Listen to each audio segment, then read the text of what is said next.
know, I got these two people inside of me. I have no words. This is not observer now, right? I know. Good afternoon, ladies and gentlemen. The Committee on General Government Operation, Appropriation, and Housing now convenes this special economic service meeting. Meeting notes were given to the media on March 12 and on March 14, and today is March 19. Time now is 2 o'clock. I will now call the special economic service meeting to order. The staff will conduct the roll call. Thank you, Mr. Chair. Chairman Senator Joseph Agustin. Present. Director of Office of Finance and Budget, Mr. Stephen Guerrero. Present. Office of Public Accountability, Public Auditor, Mr. Benjamin J.F. Cruz. Director, Department of Administration, Edward Burns. Director, Department of Revenue and Taxation, Ms. Daphne Shimizu. Director, Guam Economic Development Authority and Commerce Authority, Melanie Mendiola, represented by Mr. Artemio Hernandez. Present.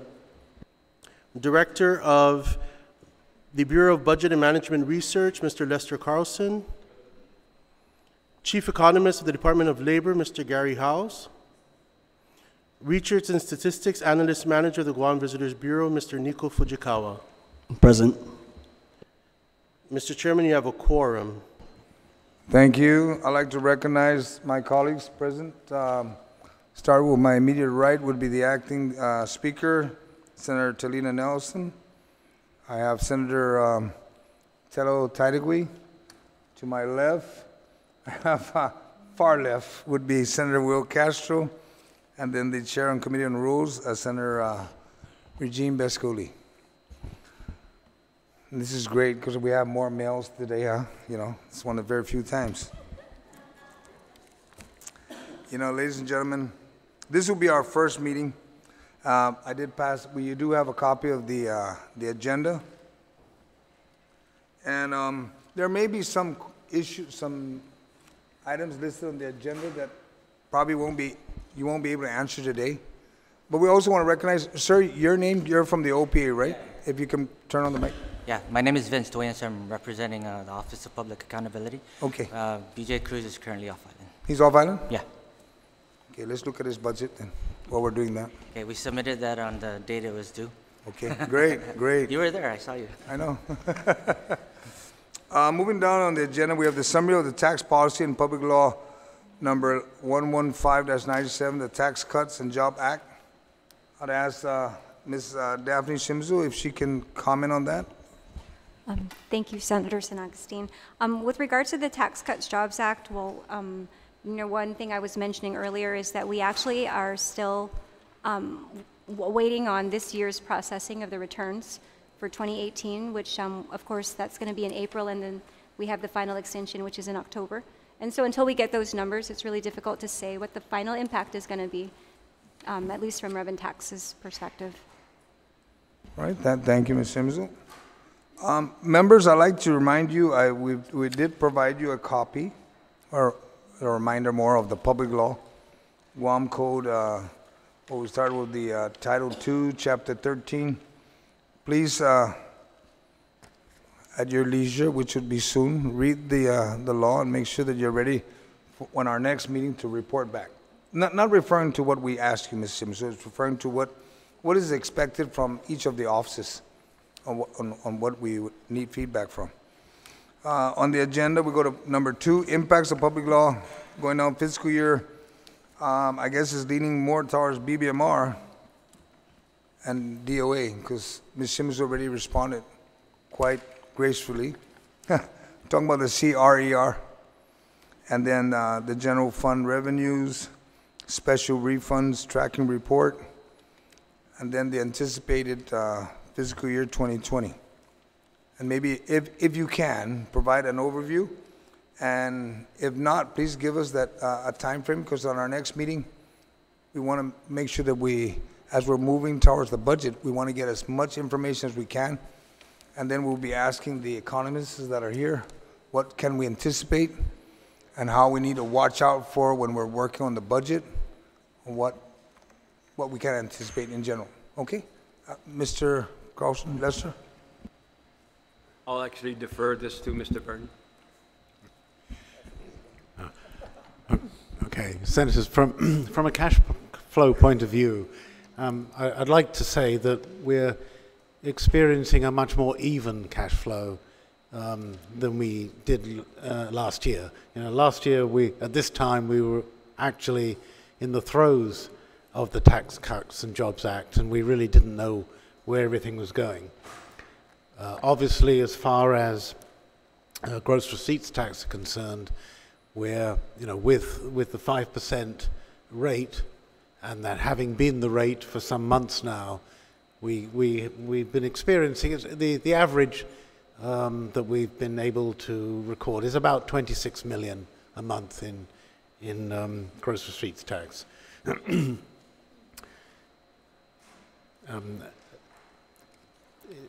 As far as income taxes are concerned, it's basically following the pattern that obviously withholding taxes are lower than they were in the period up to January last year because of the reduction in tax rates, and that also has affected corporate taxes. Income taxes have shown a slight increase. I don't think we yet know why, because we have, as the Director of DRT said, we haven't yet got the returns processed and analyzed, but as soon as we do, we'll be able to make some prediction as far as that's concerned. So, compared with last year, a much better situation. Obviously, we can never relax because there's always costs and bills to pay, and as much money as we can pull in, please. So much the better. But it's a much better picture than last year. Thank you, sir. Would you be able to comment and tell us if, based on the tracking on what you've been receiving from last quarter, not this current quarter, and to include this current quarter, could we say that we're collecting, we're breaking even, or are we running short? Or are we a little bit above? Because everybody needs to understand that you can't measure what you've done, what you're collecting in 6 months would be the same for the remainder of the year. We have to always remember, it's March already, so we got to anticipate there's still 6 months, hot 6 months coming up. You got the refunds coming out. You got a bunch of items going to come to play. And I just wanted to, so that everybody can have an understanding. And for my colleagues that are here, and also like to recognize Senator Amanda Shelton have joined us. And also Senator Teresa Elias, that we can't be thinking that there's a lot of money in their pot. And we need to hear that from your side. And if there isn't, what would be one of the recommendations that the administration would like to suggest or send to us so we can start working with you folks? Senator, the way money comes in is uneven, right? The first 3 months of the year, although I said it's easier than last year, the first 3 months of the year are difficult because the general fund has to pre-fund the lease payments in particular, the 10 million lease payment, and we don't get that repaid to us until the property tax revenues come in February. So, obviously during those 3 months, it was difficult to make payments, and so payables went up. Since the property tax payments have been coming in, they're due on February 20th, we've had an easier time, and we have been able to pay down some payables. Generally, as I say, compared with last year, the cash flows have been easier to manage because we didn't have this big disruption in January and February that we had to cope with last year. And as you can see, the tracking shows that we're coming in 1.3% higher than we thought that we were going to be. But that's only 1.3%. We're always living on a life edge. It's not like we've got money put away. As you know, this week is also a payroll week, So we have to make sure that we bring in enough funds to pay the GovGuam payroll, and that actually also involves paying the DOE payroll. So both of these payrolls are due at the same time. So it's not like we can ever relax. It's not like we have money put away, and there never is enough money to put away. And since we have a continuing deficit on the general fund account, and until that deficit is eliminated or severely reduced, we're always going to be on that knife edge and collecting money now to pay the bills and the payroll and the bond payments now. Thank you, sir. I'd ask now, Ricky, if you can give us, you've provided us a copy of your report, current outstanding government annual debit service, legislative approved financing not yet completed. If you can give us a briefing on your report. Sure. Thanks, Chairman. I appreciate the opportunity to provide this just short presentation. It's just basically 3 slides. What I'm going to be going over is just the current and outstanding Government of Guam bonds, annual debt service specific to the GovGuam Budget Act, and then some legislatively approved financings that have yet to commence. And so this is under item 2C, current and outstanding Government of Guam bonds and the future for Guam municipal bond offerings. So this presentation is kind of just under the assumption of us trying to fulfill what that line item was requesting. And so the first slide, entitled GovGuam Debt Statement as of January 2019. So the information here relative to the principal balances owed on GovGuam bonds and lease obligations and loans is updated as of January 2019. We did issue a debt abstract as of November 2018, so this is slightly updated with some of the bond and loan payments made up through January. And so I guess just as a introduction to some of this information here, the table on the left, and I'm sorry I don't have it up on the screen, but the table on the left says obligations subject to the debt limit, but I just kind of want to start off on the table on the top right. It's just the calculation for the debt limit. And so just as a refresher for everyone, the debt limit is calculated by taking 90% of the appraised value of property on Guam, and 10% of that would be what we would consider the debt ceiling limit or debt limit. And so under that ceiling, we have currently under the ceiling of $1,051,771,112. We have approximately, sorry here. Yeah, so that's the current bonds outstanding. So the debt ceiling is 1.3 billion, and we have current outstanding of 1.05 billion, subject to the debt ceiling. And so the 264 million you have there is the amount under the ceiling that's still available to be borrowed upon. The 2 items, Department of Land Management Building, GMH Labor and Delivery Ward, those are authorized, and those would actually impact the debt ceiling if those were borrowed.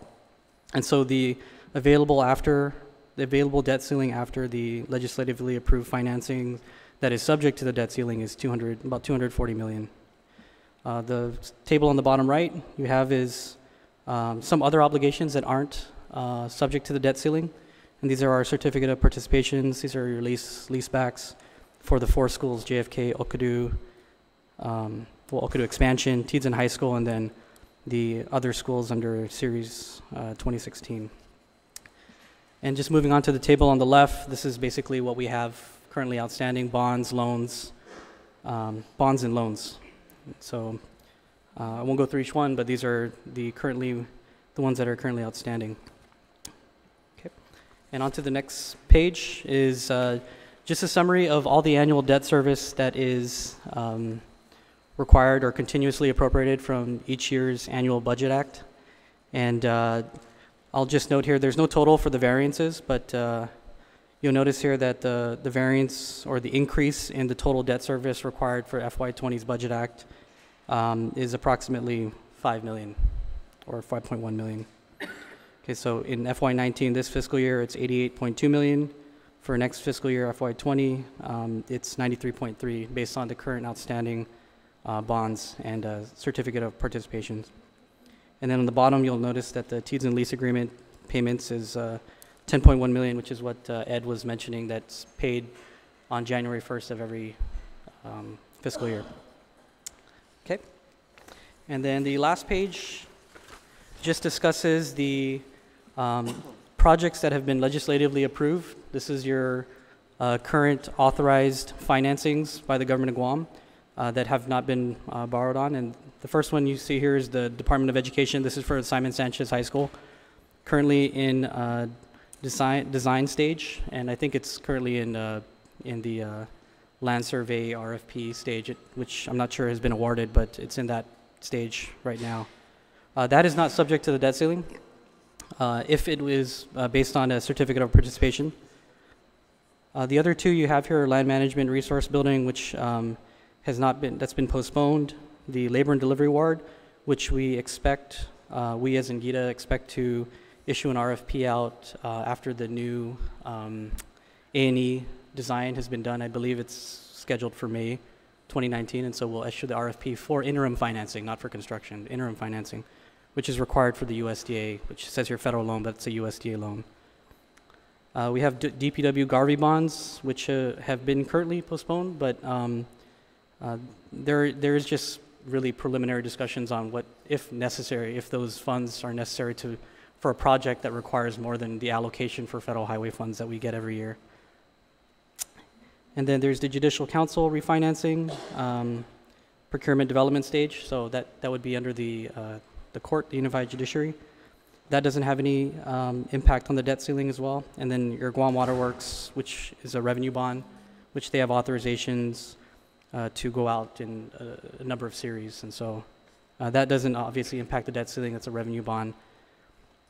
Okay, and so the total authorized financings, which are both subject to and not subject to the debt ceiling, totals about 335 million.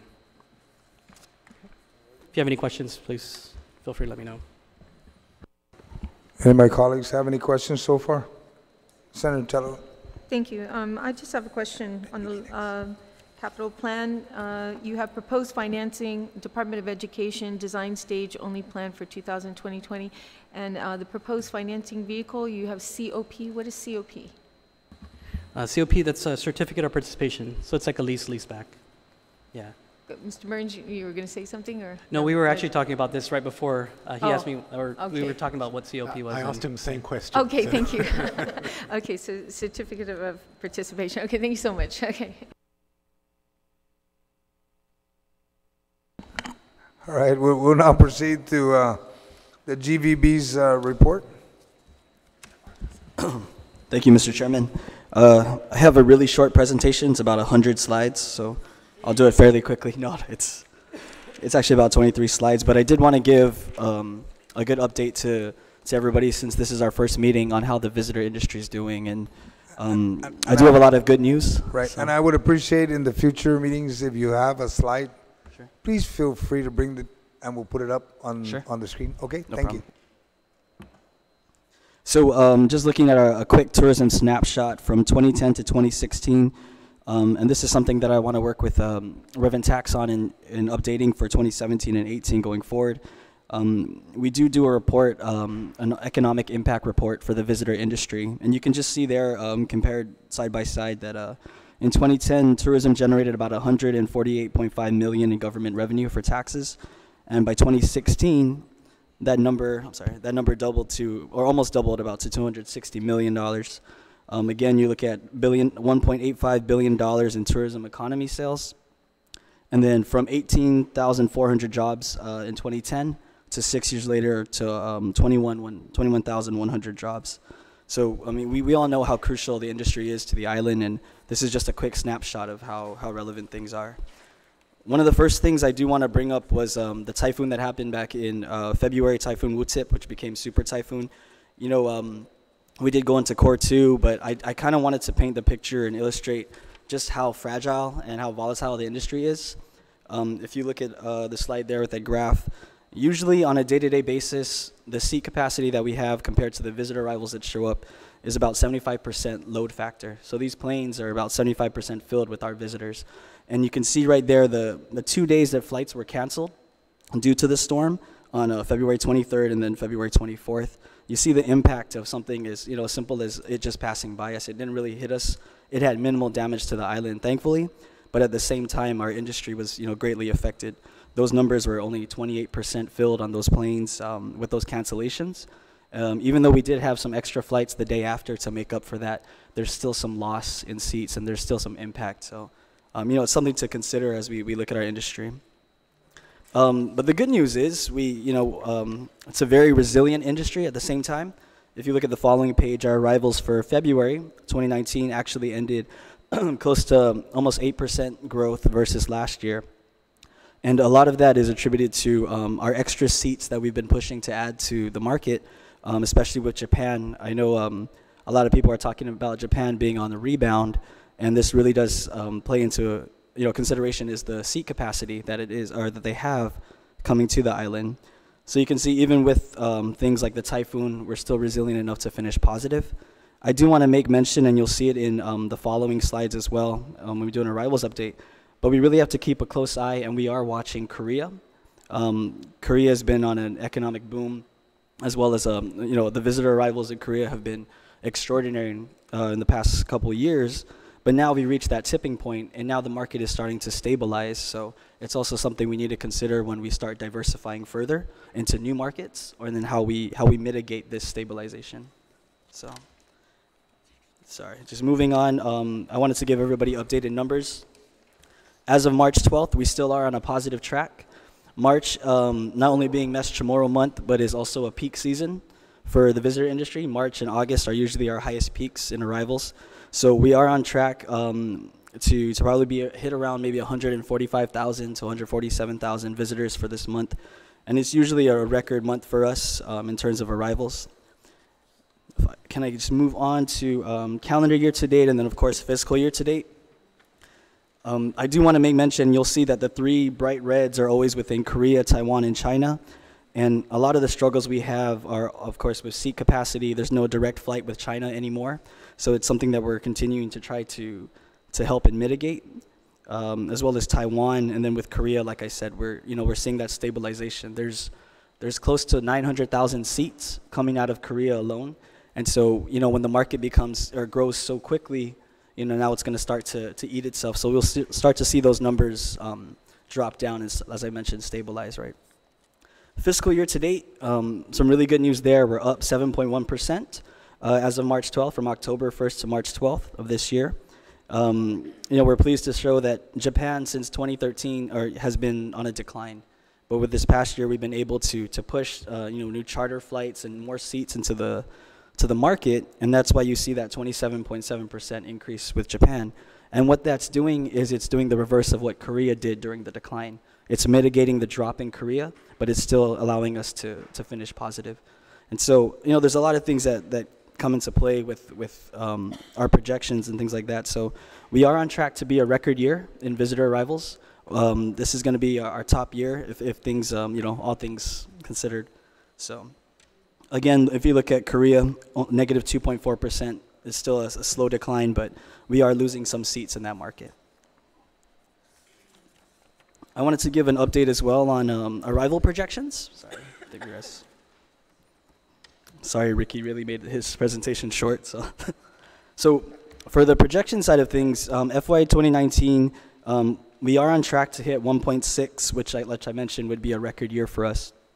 1.6 million visitors. We haven't hit that number in our history, but one thing I do want to make mention to, and looking forward into FY 2020, I'm sure everyone's familiar with our Tourism 2020 plan. And one of the goals there was 2 million visitors if we had the China visa waiver, but at the same time, 1.75 if we weren't able to accomplish that. And as things would have it, it looks like that 1.75 number is really what we're striving towards. And if you look at our projections here for FY 2020, We will fall a little short, and some of those things that we need to take into consideration is the Korea market stabilizing. But we are about 95% of the way with these projections for 2020 of hitting our goal of the 1.75. So even with the natural disasters, even with August 15, 2017 with North Korea, we're still able to be resilient enough and to push our efforts to continue to try and reach those goals. When we take into account our projections, we always use, it's good to do a 10-year, 5-year, 3-year growth rate, but with the visitor industry, it's so dynamic that just relying on past performances is not necessarily a good tool. So what we like to use is our seat capacity. How much seats we're going to have in the next year, how many seats we have in this current year, and of course the load factors, how filled those seats usually are. And overall for Guam, we have over, if you can see here, about over 2 million seats, and we're usually about 75% filled on those planes. So that's how we're able to generate these new numbers, and our seat capacities really help dictate our projections. Any questions? Yep. Okay. Going into the visitor profile, I do want to just kind of point out the growth and some of the drop in on-island expenditures. I know with a lot of our reports, there's a lot of confusion with prepaid and on-island, so I wanted to just focus on on-island in terms of the impact. So you can see the different markets there, of course, with China, which we no longer do an exit survey on anymore. And the reason with that is the Chinese market, without a direct flight, it's very hard to track them down at the airport to actually get the sample size that we need. So with everyone else, you can see that expenditures have gone up for Taiwan, Japan. The thing I do want to make mention and kind of draw attention to is the Korea market. There was a lot of news going around that the Korea market spends less than the Japanese. But at the same time, we need to consider that they also bring in a larger party, a larger group size. So with the Japanese, even though it says they spend $527 per person, there's really only 2 people in that party, as compared to the Koreans where there'll be 4 or 5 because we always see the families. So it's a very different market, and to compare it apples to apples, is wrong essentially. And so I do want to make mention that this number does drop with the more people that you spread it across. Even though they're still spending $3,000, if you divide that up by 6 or 7 people, that number will go down. Another thing we noticed too, and I forgot to put it up into these slides, was last year the Korean market repeat visitor increased from about 10% to about 37%, almost 40%. So what we're finding out is that people that come here, they're actually bringing more people in their party a second time. And when you travel to a destination a second time, you already know what you want to do. You know what you've done already. So you're more specific in how you want to spend your money. And that's why we see that number dropping is as the repeat visitors grow, we'll see them kind of focus on what they're interested in, what they want to do. Excuse me, would Sure. you consider that on the visitors' expenditures, Yep. would the Airbnb have an impact on that? Because I know that was promoted by GHRA, and I'm just concerned that once, I guess, revenue and tax starts ramping up to start doing enforcement and searching the Airbnb, Sure. those numbers may change big time, because They may bring it down based on their rates and.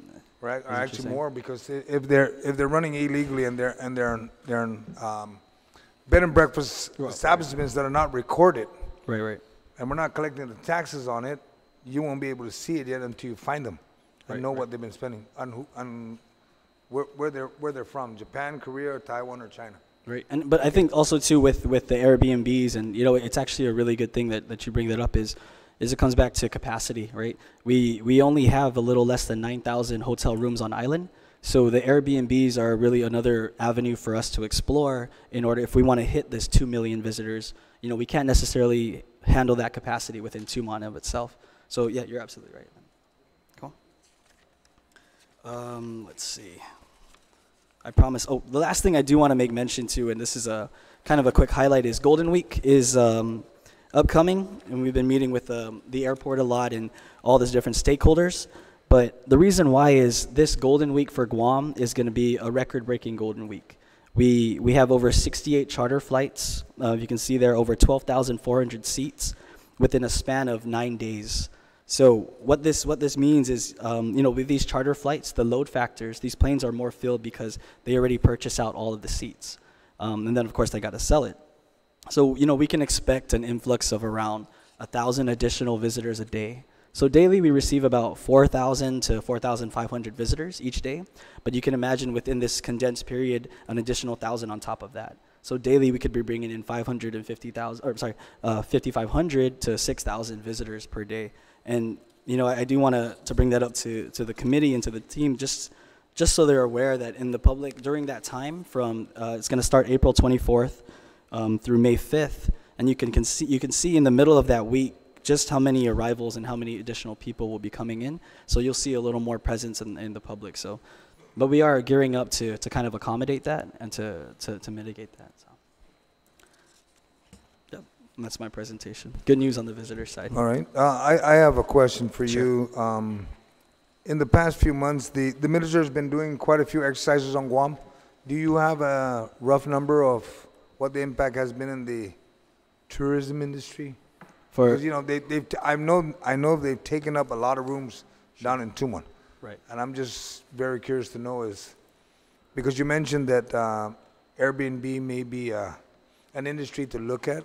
Yep. Because the number of rooms we have in Tumon. Right. But what impact has that contributed to Guam, to the tourism down there? The military side of it? Yeah, the exercise they've Yeah, been having. so I mean, we do record our military numbers. We have that as a separate statistic, and I need to double check on the actual growth within the past couple of months. It always fluctuates based on, like you said, exercises. But I know with the hotels, they always block off a set number of rooms for these military exercises. So it doesn't necessarily fall into pulling rooms away from visitors, which is why the occupancy rates of 85%, there's always like a 5 to 10% block that they have for these special things. So, yeah. Okay, I would ask, let me see, the next individual we have is the, Mr. Hills, Gary Hiles. If you can give us an economic outlook, Guam economic outlook, and then I'll ask Mr. Perez, even though he now works over at Revenue and Tax. They stole him from PSB. We'll still ask you if you can give input after Mr. Gary. Sir? Sure. Sir. Guam's economy is poised for continued and likely increasing modest growth in fiscal year 2020. Their leading indicators of the three major sources of inflows of funds to Guam from tourism, federal expenditures, and construction capital investment that are likely to simultaneously increase up to and during the outlook period. So the primary way I'm looking at the economy is from funds flowing into the economy from different sources. So Nico pretty much covered the increases in tourism.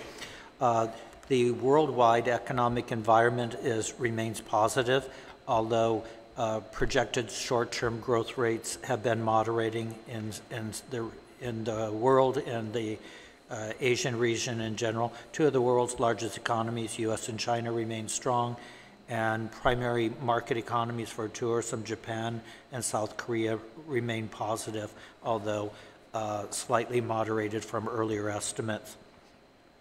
Tourism is up because of capacity increases associated with increased air capacity, but the way I view it is, over the last few years, the Japan market, Korean market has been steadily increasing, and it's kind of reached a plateau.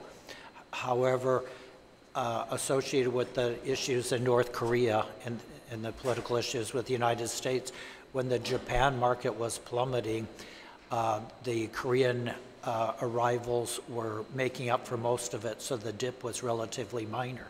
But now we've got built in place kind of a permanent feature of the tourism economy where the Korean market remains approximately 50% of the market, and that will remain roughly that way going forward. So that's a permanent increase in the base. Now, with the usual rebound after a crisis in Japan, we're seeing that rebound on top of the increased base of Korean arrivals. So that gives me basis for confidence that the GVB's estimates are very reasonable, and absent something unknown occurring, that it's likely that tourism will continue to increase. Also, with the opening, the continued construction of the new hotel, Tsubaki Tower, that'll increase hotel capacity by a couple of percent. Construction specifically is a big component of the economy that varies quite a bit. Leading indicators are all up. Fortunately, with construction, we have some indicators of what's going to happen in the future. Some of those indicators include in the short-term building permits. After when people obtain their building permits, they already have a contract for building. So that is a strong indicator that that building is likely to occur in the years ahead. In the last few years, in 2016, building permits, including U.S. military construction contracts, going back to 2015, were $385 million, 2016, $459, 2017, $590, and 2018, $661. These are for calendar year figures. So the contracts that are coming out indicate expansion. Also, a longer-term indicator is the increase in appropriations. Since 2015, appropriations of the federal government for military construction have gone from $130 million in 2015 to 292 in 2016, 2017, 248, 2018, 354, and 2019, 448 million. So there's been increased appropriations that will fund future activity. Two of the largest projects that are going on now in the civilian sector are the Tsubaki Tower, 26-story, 240-room, which will add adjacent to the NICO, which will add about 2.5% to the hotel capacity. Also, the Guam International Airport Authority is constructing, beginning in July 2017, an international arrivals corridor. That corridor will add a third level to the airport terminal, and the construction, while it's been delayed and the amounts increased, the opening date has been moved forward to July 2020, so we can expect continued construction on those projects in 2020. Federal expenditures, one advantage of delaying this process a little bit is this year the new federal budget has just come out, I believe last week, and the federal expenditures budget for 2019 is up by $33 billion from $685 billion for defense projects. The non-defense projects declined slightly from $685 to $669 billion, but most of the, there was concern previously in the short term that increased, or that the tax cuts would cause a revenue loss, which it has for the federal government, and that might result in budget cuts. But for the most part, the revenue loss is being covered by increased deficit spending at the federal government rather than expenditure cuts. Specifically on Guam, military construction appropriations exceed obligations and exceed expenditures. Very substantial contractual work is in progress and eased capacity constraints with the recently arrived and approved petitions for H-2 workers will allow increased activity to proceed. There's currently just over 800 H-2 workers on Guam that have arrived in the last few months, and approved a total of just over 1,400, which includes the 800.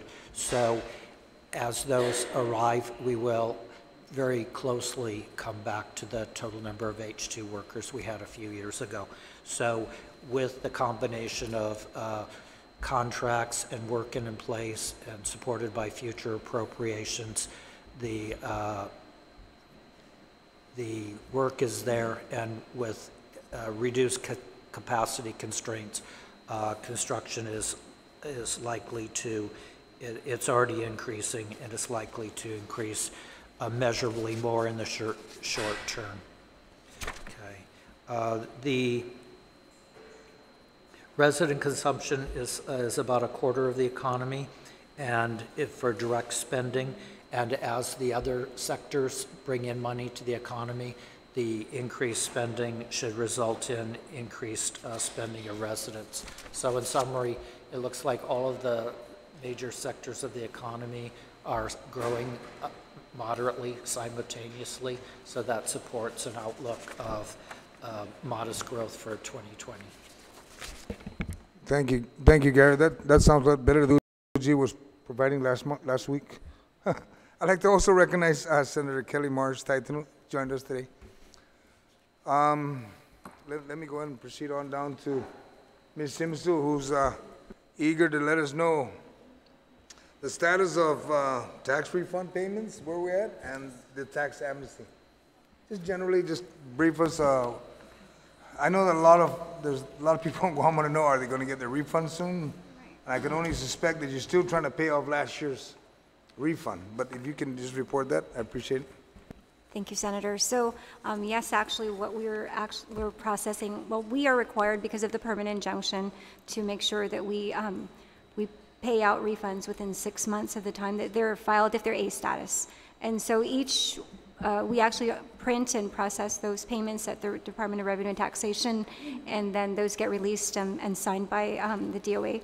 And so we've been doing that regularly on a weekly basis. Director Byrne and I actually coordinate to make sure that we're actually staying on top of and that we're within the 6 months.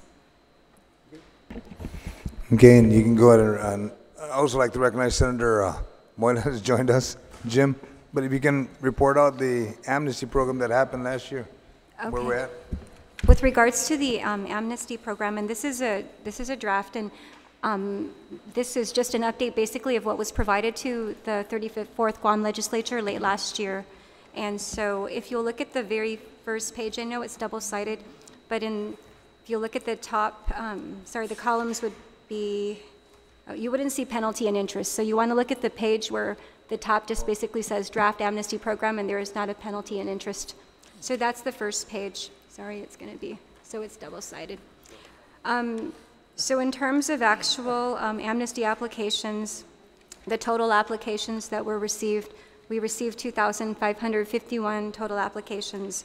And of that, those were made up of about 1,501 that was for income tax, business privilege tax, use tax, occupancy tax, and limited gaming taxes.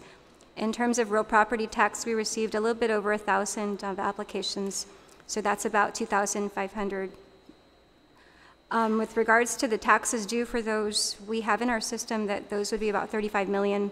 But in terms of payments for those, for the tax side, the non-real property tax side, we received about 28 million. And then for the real property tax side in our system, we're showing about 1.3. With regards to the fourth column, which says tax ending balance, that actually reflects, we're still actually in the process of reviewing applications, and some people will probably still receive notices of disapproval, only because they may not have been in full compliance. And so the tax end balance represents an amount that may not necessarily be collectible through amnesty, but we'll work to collect through other efforts because we're still reviewing. And so that's that first page. If you turn to the next page, where below the draft amnesty program heading, you see penalties and interest abatement summary. So this represents the actual, so if you look at the bottom, the second column, which says tax due, of 27.57 million, the total amnesty amount, that represents the amounts that were received for payment for returns that have actually been processed. So meaning that, again, like I said earlier, we're still in the process of reviewing some returns to determine if they're in compliance, and people will be receiving either notices that they've been approved or disapproved, so that's still ongoing now. The last two columns are the interest and penalty columns, and those are the amounts that will potentially be abated. And so, of course, again, this is a number that is not final because we're still in the process of reviewing. But in terms of interest, and this does not include real property tax because that's still being determined. But in terms of interest, for the tax side alone is about 5.7 million.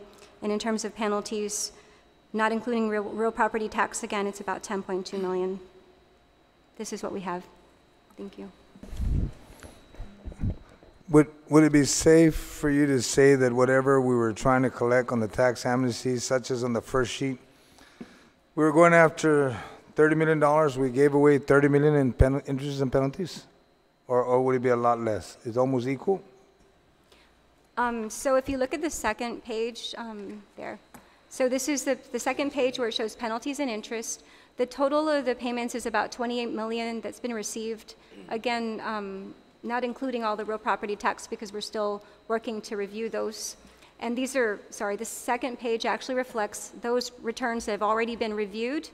And so if you look at the last two columns, the interest column and the penalty column, so that will show the potential amount that we're going to be abating. And again, this is not a final number, but that's what we have as of right now.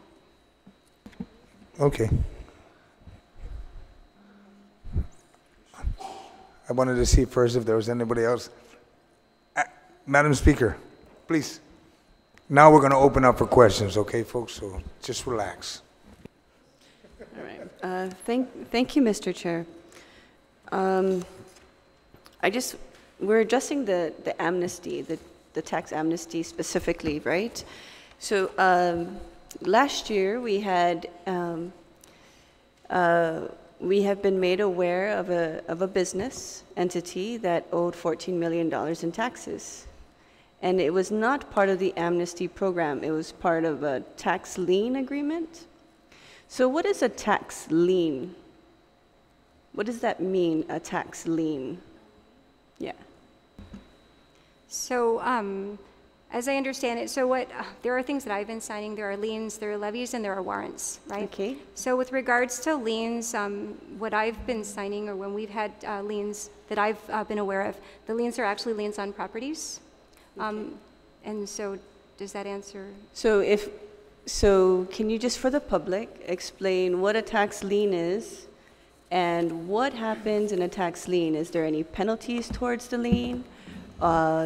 If they don't pay the lien, what are some of the restrictions of the lien? Just so the people know.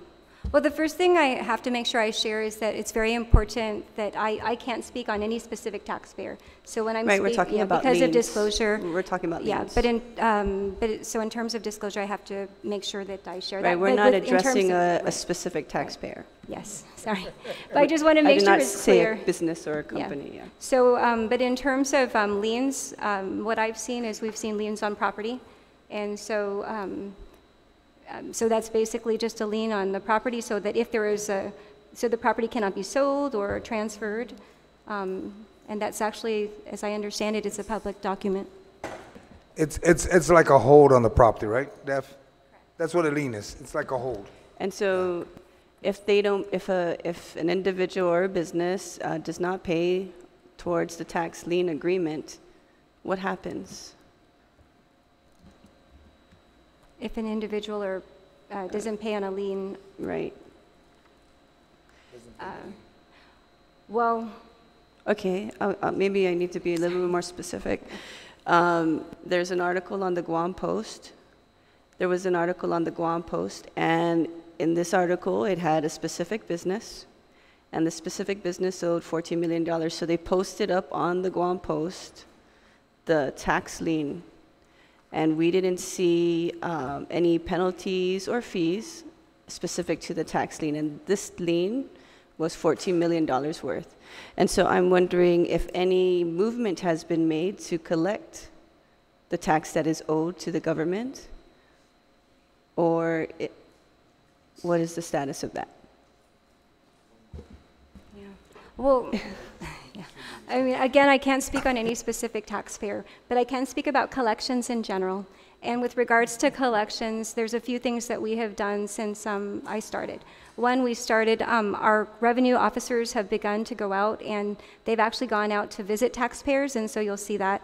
I actually know that that's happened because I've received calls from taxpayers because our revenue agents, people call them, I guess, tax collectors, have gone out to actually do field work.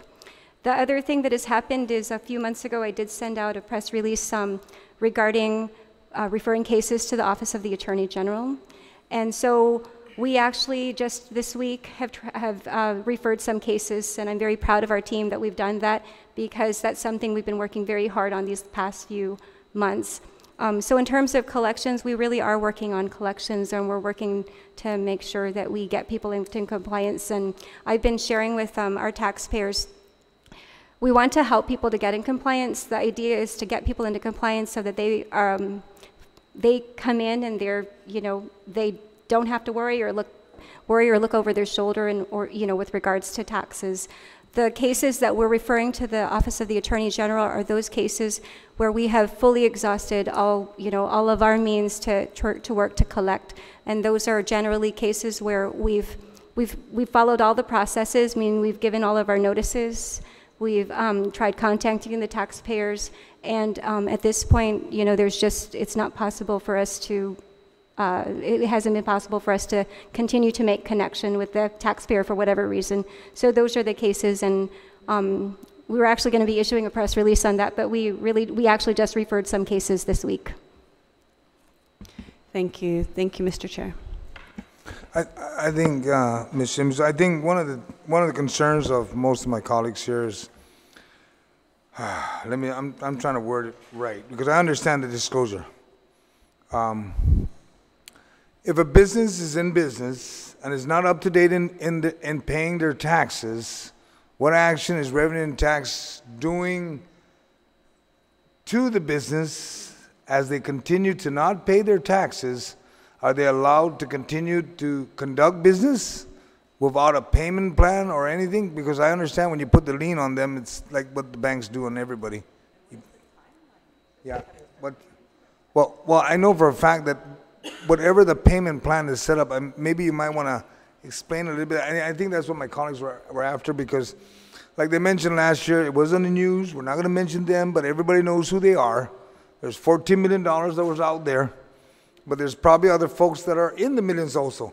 But I think what we're more concerned about is that if there is a business doing business and not paying taxes and not set up a payment plan, I know that your enforcement people are going to go after them to make sure they get in a payment plan. And what is the general time frame? Are they given 2, 4, 5, 10 years to pay? Or because I know there's a set number of months that they got to be in compliance, because you just can't keep continuing to extending their business license just to do business, and the government is losing out on payment, and they haven't liquidated anything. So maybe you might want to, if you can, are you willing to explain that? Or I know you have some folks here that maybe can explain that.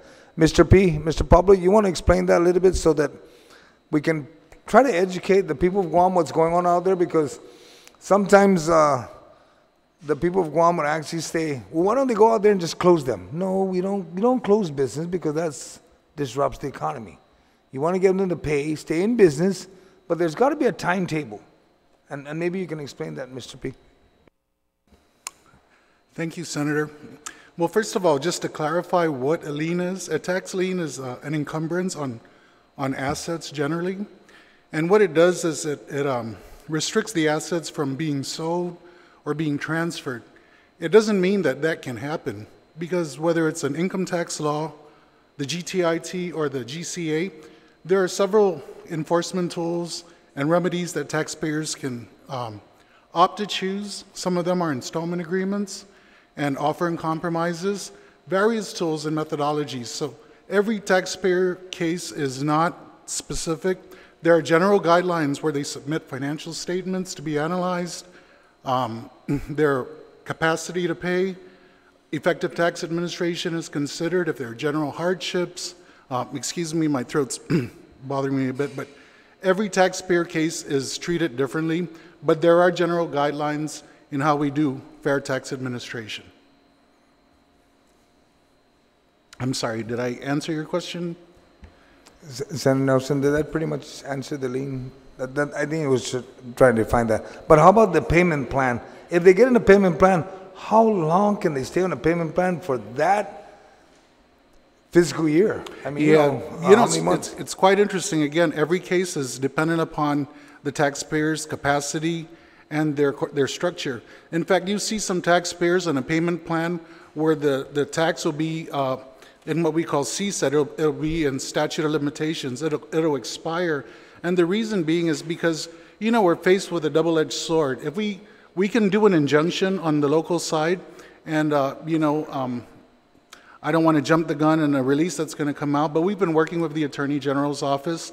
So, in essence, we can invoke several options in the Guam Code annotated, and we can actually shut businesses down.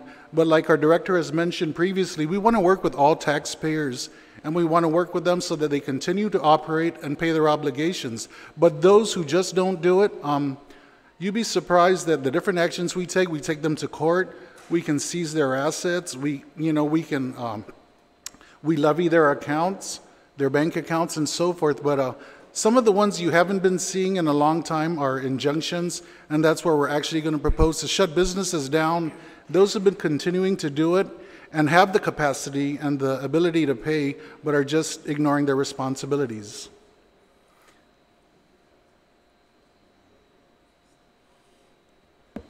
All right, thank you. I've got a simple question. I brought this up last year as the oversight of revenue and tax. And I've asked the question about real property, which is very specific in the law that after you fail to make payments on your real property, there's so many days after that, your property is suspended, I guess, or transferred to revenue and tax. Maybe you can explain that, and hopefully, I don't know, Ms. Simpson wants to go down that road, or even the department wants to go down that road. I don't foresee that we're going to be forcing the auction of individual property, but we got to let it be known that the option is there. And maybe Mr. P or Ms. Simpson can talk about that, because there is a law, it's very specific. If you don't pay your property tax, after so many days, the government is supposed to seize it. In a year from there, it's gone. It's forever. You don't get a shot at it no more, not like the banks where you got up to 5 years on a foreclosure. Sir? Sure. With respect to real property taxes, you're absolutely correct. It's by operation of law, if taxpayers fail to pay their taxes promptly, provided that you provide proper notification and publication, it becomes by default tax deeded to the government of Guam. And there are a lot of, in the statute, it's very clear what we can do. I know in prior legislatures, I can't remember which one, going back, I think it was in a budget bill, we were thinking of actually proceeding down the line of auctioning properties. Understanding, though, that property owners in Guam compromise, various, levels where you have property-rich landowners who don't have a lot of money. They're not leased property. They're just, they just have a lot of property. But then you have those that have properties that may be of value and are income producing, that may be on that, where they're challenged in meeting their obligations. So those properties eventually become tax deeded, and we have, at the department, we've worked with them just like with the amnesty program, for those who can come up and catch up with their tax payments. And if they've been tax deeded, then we do a cancellation of deed. And sometimes, it's very challenging because even at this moment, we don't have a government notary that we used to have before, and that holds us back in processing the cancellation of deeds. So some taxpayers, when they go to secure financing, that lien will still show up on their property and eventually come to us when the title report is run. So, that's where we're at, Senator, and we do want to revisit that. Understand that it's a very sensitive matter, because to take somebody's property and it's maybe their only asset, sometimes goes beyond just what's statutory. It goes maybe a policy or legislative solution. All right, thank you, Mr. Pablo. And another one, Ms. Simpson, maybe you can answer it. where are we at with land management and working out some mechanism, upgrading technology so that when you guys print out the rolls of folks that owe property, there's not a bunch of John Doe, Jane Doe, but they're actually names of people, folks? Because I know that most of that was caused by land management. Even though they'll defend themselves, it wasn't them. But revenue and tax cannot identify a tax on a property if it's not properly identified by land management with the owners. And maybe you can comment on that one, if there's any movement on that. With regards to our system and our system interfacing with land management, we've actually been meeting with land management, and so we met with Director Borja and with his team, and we've had, except for last week because we had some issues with regards to our building, but in the week prior, we actually met with them. I think we met with them 4 hours total, and then we were expected again to meet with them again to discuss the situation. And so we're actively working on that. I've also met with the Office of Technology, Mr. Frank Lujan, because it's a system issue. We definitely need for him to be involved, and so he has actually advised that he believes that this is something that could be worked out. But land management has been really working very hard to make sure that we were working on this as well. I'm very proud that our team is actively working on this. With regards to sending out notices for condos, though, because I know that was an issue at one point, and the condo pins, I did share this with the fiscal team that really I'm proud to say that we've actually been sending out the invoices for the real property taxes for condos. So although there is an issue with regards to the development, to the creation of this pin, I'm not sure if I shared this before, but how it works is the Department of Land Management, they are the ones that, I guess, create a PIN, and the PIN is for a parcel of property. And that PIN equates to a real property tax statement on the Department of Revenue and Taxation side. So for those condos, which are showing on their side to have only one PIN, so for the entire condo complex, that equates to one invoice on our side.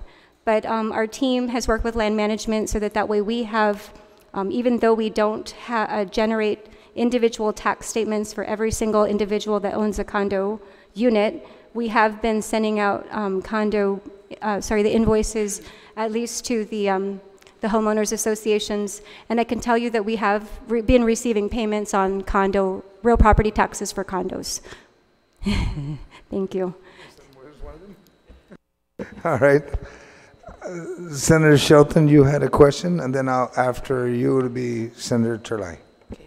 Thank you, Ms. Shimizu, and I was hoping to see the collections report. I know that under last year, the legislature passed a law, I believe 34-51, to require the department to give a monthly collections report to the Guam legislature that will include the amounts past due in collections. So if we could get a copy of that, that'd be great. As a matter of fact, Senator Shelton, there are quite a few reports Revenue and Tax needs to provide us. It's also the, I think the cigarette stamp tax. There's quite a few. So, Ms. Shimizu, welcome to Revenue and Tax. There's a lot of reports. You need to start getting your folks to start putting together. Senator Turley, and you're welcome, Ms. Shimizu. Thank you, Mr. Chair. That was my question also. I was going to ask about the collections and the estimates on the collections versus what was told to the legislature last year. And so if you have I know at your confirmation hearing, we asked about this and you said, you was going to take a little time, but I was just wondering if you have any new estimates for us as to what outstanding taxes prior year and which ones are collectible. Well, with regards to the outstanding taxes, we're going to have to go back to our team, and we'll have to go back and get that information with regards to the outstanding taxes. But in terms of the collections, on a monthly basis, also both the director of the Department of Administration and I sign off on the CRER that is actually generated, and that gets submitted to the legislature, and that information shows our actual revenues for. Including all of the monies that is coming from the Department of Revenue and Taxation. Yeah, we're seeing the actual collections for this fiscal year, but I guess there were, in our last budget discussions, a lot of discussion as to there were outstanding taxes from prior fiscal years that we can count on if we give more personnel. And so that's kind of what I want to know. I don't think those were figured into our actual estimates for FY19. But I think that we want to figure those into our estimates for FY20 if that's possible. And I guess my other question was just on the CRER, Mr. Burns. So if I heard you right, you're saying that it's showing about 1.3% higher than expected, our revenues that we are actually receiving. And you're saying because of our deficit, it's nothing to really celebrate, and we're going. So what actually are you doing with the extra revenues?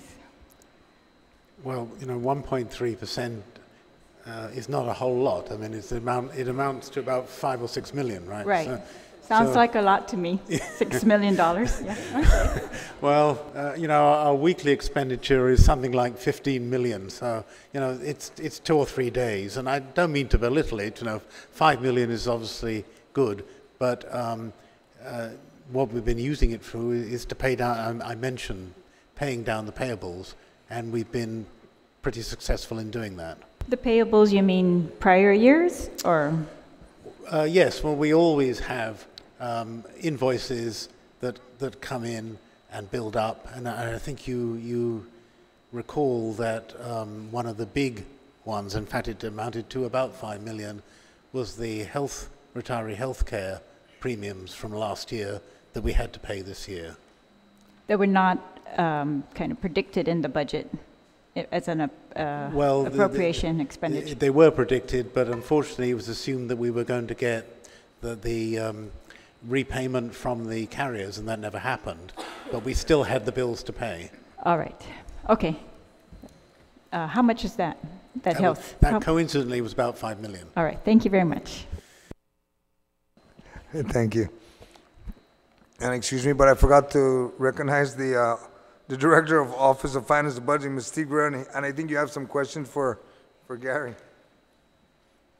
Thank you, Mr. Chair. Gary, in your presentation, I know that in all areas of the economy, you mentioned that it's increasing. You see a modest growth. I'm kind of like a numbers guy. Do you think you can put a percentage to that growth so I could use that in my calculation? Because when you say modest, I can be very generous or I could be very conservative on both ends. And like a 5%, 0.5%, 1% growth. I'd say in monetary terms, maybe 2 to 3%, in dollars, but after inflation, more like 1 to 2.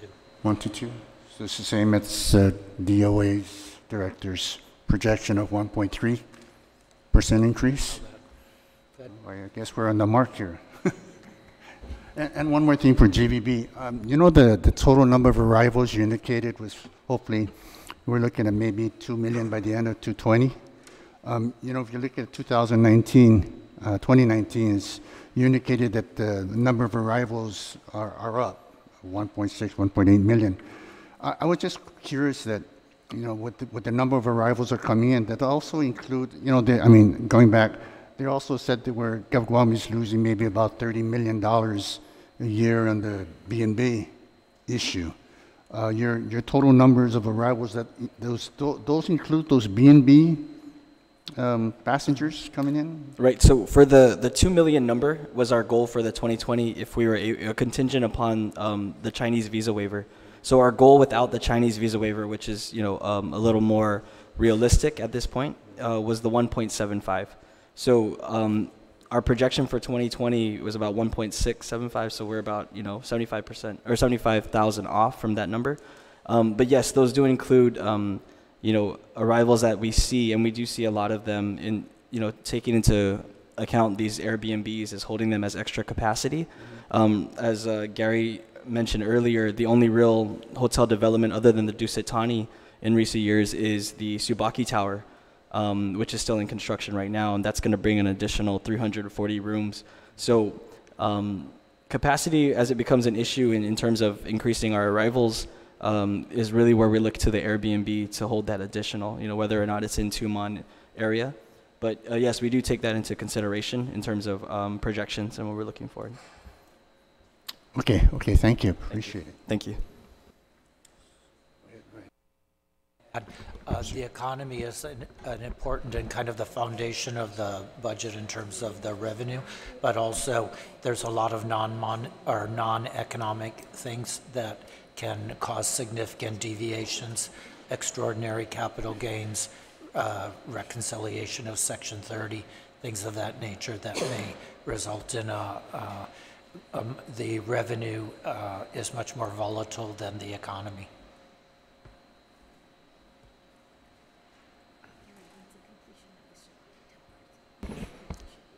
Does any of my colleagues have anything else they wanted to ask? Senator Moylan. It reminded me of the B&B question. So recently we introduced the bill to increase the penalties on B&B. I'm understanding that since more discussion has been brought about the bread and breakfast and increasing their penalties on that as well, that you've seen an increase of people actually signing up for getting their licenses for B&B, is that correct? And how's the collection coming along with that, please? Thank you, Senator Moylan, for that question. With regards to the B&Bs, actually since in this last month when I was interviewed about the B&Bs, we've actually seen an increase in people coming in to try to get licensed for B&B rental. And in fact, I was advised by our business license team that, I mean, at least, well, they're working actively, at least with one company who just wants to become compliant to get them to, they're already licensed, but they want to get the correct license, which is the B&B license. So we have also received, or sorry, with regards to business license, our section, we've gotten a lot of inquiries on it, and we've had people come in to get the application for B&B. So that says to me that people are, you know, concerned about enforcement, and you know, again, that's something a few weeks ago, at least, I had already announced that we're going to be out and we're going to be enforcing, and I think that people are going to see that our compliance people are going to be out there and we're going to be really enforcing, and so I'm very excited about that. Yes, thanks. Thank you. I gotta have a question for Ed, Mr. Byrne, and it impacts also the OPA. Last year, the Office of Public Accountability brought up the issue about the service charge for the people of Guam. Whenever they're going to go pay a bill, they're getting charged a service charge, and I'm almost sure that it was Senator Brooks that brought it up. Is that over $100+ million that's collected through the credit card? We're only saving a couple $1 million that could actually help the people of Guam, instead of going to the bank and drawing cold cash, run their credit card and start making payments on everything. They need to make payments on the Gov Guam. Maybe you may comment on that one, because I was seriously considering introducing that amendment. Yes, Senator, thank you. I'm sure that we could increase the amount of money we collect through credit cards if we reduced or eliminated the fee that's currently charged, which is about 3.5%. But it's not only a regular fee, it's a fee that effectively gets charged to the payer. So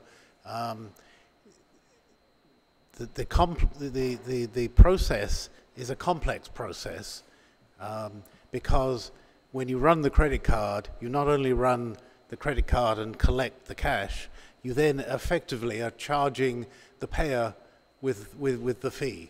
So it's like two transactions are happening, which is highly unusual.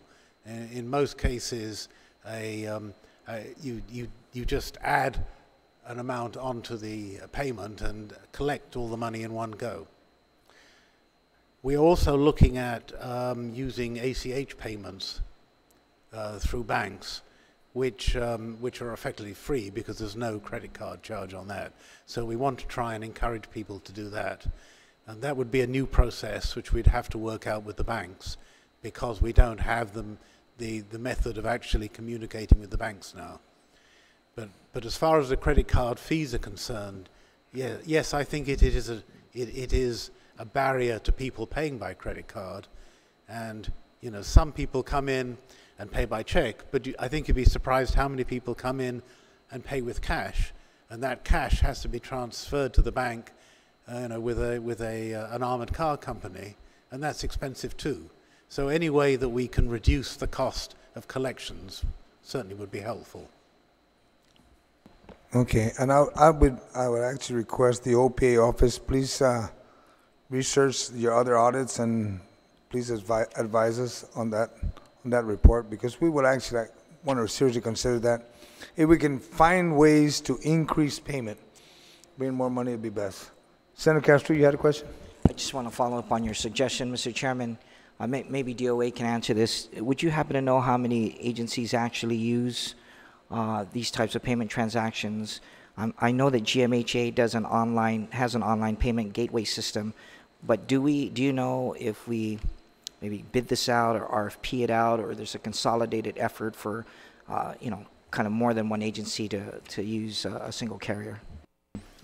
Well, GPA and GWA also allow you to pay online, and I certainly do it because it's easier to do it that way, and there's no charge to that, and since there's no charge to GMH either, and that helped to improve collections there.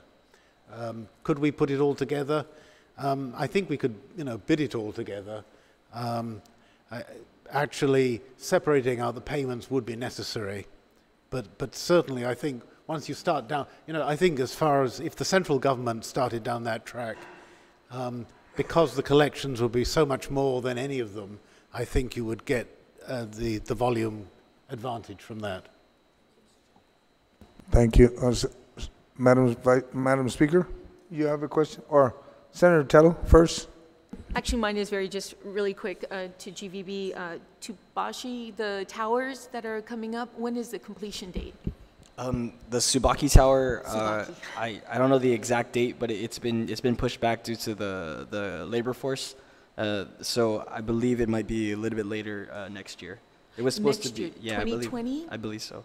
I need to double check, but I know that date's been being pushed back. Okay, so it's probably not, okay, latter of next year. Right, you would right. assume. Okay, thank you. Right. That's all, Mr. Chair. Madam Speaker? Thank you, Mr. Chair. Perhaps for DOA and DRT, where are the agencies at in upgrading your system, your AS400 system, the planning for introducing a new technology in collecting the taxes, tracking the money? Is there a plan in place for that, or are we just gonna keep rolling with this old, cannibalized, multi-step insertion of payments and so forth? I think that something that needs to be considered. The system is extremely outdated. I don't know if it's 25 or 10 years. So I just want to know, what is the plan for that? I think you can save a lot of money. Maybe that's where you can put your $5 million. Well, thank you, Senator. And I'm going to ask Mr. Hernandez to talk about this because he also is involved in a project to upgrade the system. It was a project that was identified by the transition team to upgrade the financial management system. So we have had 2 or 3 meetings already about it. You know, some people love the current system, but I ask, you know, my staff, like you just said, are you going to be using this system for the next 30 years, or do we think that we can find something better? So we are looking at it. Okay. Yeah, if Ricky is working on it, then I'm pretty confident that he'll find something more efficient, more productive, that will be able to eliminate cost and time spent in processing certain transactions, so to help our government be able to streamline a lot of the transactions. Yeah. So currently, what at least my role in this project is, we're doing first an assessment of what systems we actually do have. So in conducting several interviews with different stakeholders, mainly internal stakeholders with the government, OTEC, RevTax, DOA, BBMR. We're basically just trying to gather a population of the systems, financial management information systems that we have in the government that are being used. From what I understand is that the Bureau of Stats and Plans had submitted a technical assistance grant for an IT, I believe it's a strategic plan or study out of the Department of Interior. And so at this point, we're in the stages of trying to see what has been done so we don't potentially recreate any wheel. But as Director Byrne mentioned, there are employees in the government that like the system. There are employees that may not like it. There are different perceptions from different places. There may be a perception that the system is great. The vendor is very responsive, but there has to be, I guess there's been work done in the past in terms of IT strategic plans that have not necessarily been published or finalized. But I think currently what's being done is there are some funding assistance from the Department of Interior to address certain audit findings related to the system, such as fixed assets, construction in progress, which was what we've been meeting about the last couple of weeks. And the issue with the Department of Revenue and Taxation and the Department of Administration as it relates to basically point of sale cash collections, which is our transaction processing system. And so really the first step is really to see what we've done, what has been done before, what do we have currently, descriptions of the systems that we have. And surprisingly, there's no one central place that describes all the systems we have that are related to financial management. And so there's kind of piecemeal here and there. And so that's kind of the first step. Obviously, second step is to do a needs assessment, which is what the TAP grant is through BSP is attempting to address, not only for the financial management information system, but also for other systems, the public safety related systems, possibly EPA systems and so forth. And so that is basically the first two phases of this type of project. And from there, you have to determine what the cost is of such a move, through a needs assessment, what the scope of what type of system may fit GovGuam, because we're quite unique. We have a territorial income tax, which is a mirror of the federal code, but we also have our local taxes. We have real property taxes, which has two systems. Income taxes has their own system, which is specialized, and so it's there's a lot of obviously a lot of moving parts, and so from a needs assessment we'd have to come up with, well, what's the estimate on if we do want to go toward a new system that is as comprehensive as I believe everyone wants it to be. We'd have to find the funding for that and the costs for it. And then from there, you do a scope of work, you procure it, and then there's 2 years at least to implement it, if that's the case, if it's a brand new system. And so we're still at the beginning stages of this. And so, so thank you. So maybe like in the 3rd or 4th year, then we'll see some progress moved. Because last term we were trying to get accountability for the money, and the response we kept on getting from Mr. Carlson and Mr. Burns was, they all, once they go into the general fund, it's almost difficult to track it. They all become the same color. And so we were getting Section 30 money, we were getting tax amnesty money, and we're asking, well, how much is that? And they're like, we don't know, because, they all become the same color. And so, and I thought about it, I'm like, why hasn't past administrations addressed this issue? We need more transparency in the government. We need to know how our money is spent in the government. And I thought, well, maybe they didn't want the transparency. Maybe they didn't want to show exactly how the tracking was being moved, the money was moved around. And then also some of the coding for the personnel for the Human Resources Division. Up to this day, people still think that firefighters get overtime pay, which is kind of an injustice to the firefighters. It's not true. It's not, but they have to code it as overtime pay, right? And so really it's firefighter pay, but there's no coding in the system to there's no coding in the system to justify that it's firefighter pay. The only coding that there is overtime. So there's always this big, you know, this big concern that they're getting paid overtime, which is really not the case. And so I think that I'm glad you're looking into it, and I hope in the third year that, I might not be here, but I still hope that you do something about it. And so thank you, Mr. Chair. Thank you, Madam Speaker. Mr. Carlson, do you have anything you would love to contribute? You're sitting right across me, and I've heard everybody but you. Lester, do you have anything you wanted to contribute to the SES?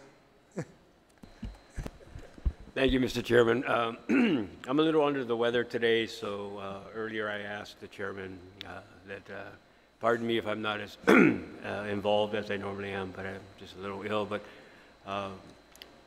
Mr. Heil's assessment of the economy, the revenues coming in slightly above adopted levels, all of this is boding well for the government to put together a 2020 budget, which we'll submit on time to you guys April 8th. And it's a start of a dialogue that we look forward to engaging with you all on. And I would be remiss if I didn't thank the body for passing the amendment for the property tax. That's really going to help us. Director Shimizu can, I'm sure she's actively sending out bills to try to capture what wasn't clear as far as the bill. So I thank you all for that. Thank you. Does any of the members or my colleagues have any questions? Jim, Senator Jim, you have another questions? Yes, just okay. one more, Mr. Chair. Thank you. This is for GVB. Today there was an article in the Post newspaper, I believe, by the executive director, and she was quite concerned about recreational marijuana and how that's going to affect tourism. I'm wondering, since we have the body here, if you mind just elaborating on that, please. Thank you, Senator. We did have a lot of discussions with the management team at GVB, and the approach, or at least the position that the Bureau has, is that there should be a little more due diligence before we decide on implementing anything. And we're always for new industries. We rely a lot on tourism, so if there's a opportunity to develop a new industry, then we really want to support it. But at the same time, a lot of the studies and a lot of things that we can refer to in regards to recreational or adult use of marijuana are with, like, for example, Colorado. Everyone looks at Colorado as an example, but as I mentioned to our board of directors, comparing Colorado's tourism industry, which is growing, which is booming right now, to Guam is a very, it's a mistake, essentially. Because our visitor market mix is so different from Colorado. The travel motivations for people that do travel within state or interstate as compared to Guam it's extremely different. And a lot of our markets are very family oriented, and even Guam in itself has an image of being a family-friendly destination. So if this is something that may compromise that image, we may need to look at it with a bigger magnifying glass. We do recommend maybe an impact study or a little more research into this type of new industry that's so new to everyone here. We don't know the impacts of it. It could be positive, it could be negative, but at the same time, on the visitor industry side, it's not something that I would see the Bureau, just me personally, us promoting if we were to go out to Japan or Korea. This is not something that would be a major selling point for us. And I know, like, with the Colorado Tourism Bureau there, it's not something that they promote as well. So it's really just word of mouth. I did look at just some preliminary studies, and I want to note that while a lot of people did say their travel motivation to the state was for recreational marijuana, it was only actually like 8% of those people that actually visited a dispensary. So, they may say on paper, yeah, that's why I went, but are they really actually going for that, or they just want to kind of experience it? But at the same time, we have a more reserved market with the Japanese and the Koreans. So comparing that to the people that travel to Colorado, which is why we should do a case study, or at least for Guam in itself, before moving forward. Thank you. Thank you. That sounds good. Senator Turley. Does any other colleague want to ask a question? If not, after Senator Turley, we'll Sorry. Yeah, just following up on that, is there any estimate by GVB as to how long such a study might take, or would you be able to do that in-house, or? We have talked about it, and we are looking into it now. With a certain study like that, it really depends on how we design it, whether or not we're looking at an economic impact study or if we're looking at a opinions and views study within our markets in country. And so it's an approach that I need to sit down with our board of directors to kind of talk about, in terms of how we want to approach it. Because we can throw a bunch of numbers into an economic impact study, but if it doesn't really bode well with the other side of it, of the opinions and the views, it could become essentially a detractor for our visitors. So it really is how we kind of design this. It's not necessarily an impact calculator we could throw in new numbers to. So, thank you. Yes, please, if GVB could, please look at that. Look at whatever type of studies you need to do. Just do it, because when it impacts tourism, it doesn't matter. If you miss one study, that might be the reasons why we miss out on that. Does any of the other members have anything else they want to bring forward? And if not, do I have a motion to adjourn? Motion to adjourn? And second by Ms. Shimizu. This committee will conclude this meeting. It is now 3:35. Jesus Masi for your attendance and participation in today's meeting. And for those at home, thank you for watching. Have a nice day. Thank you.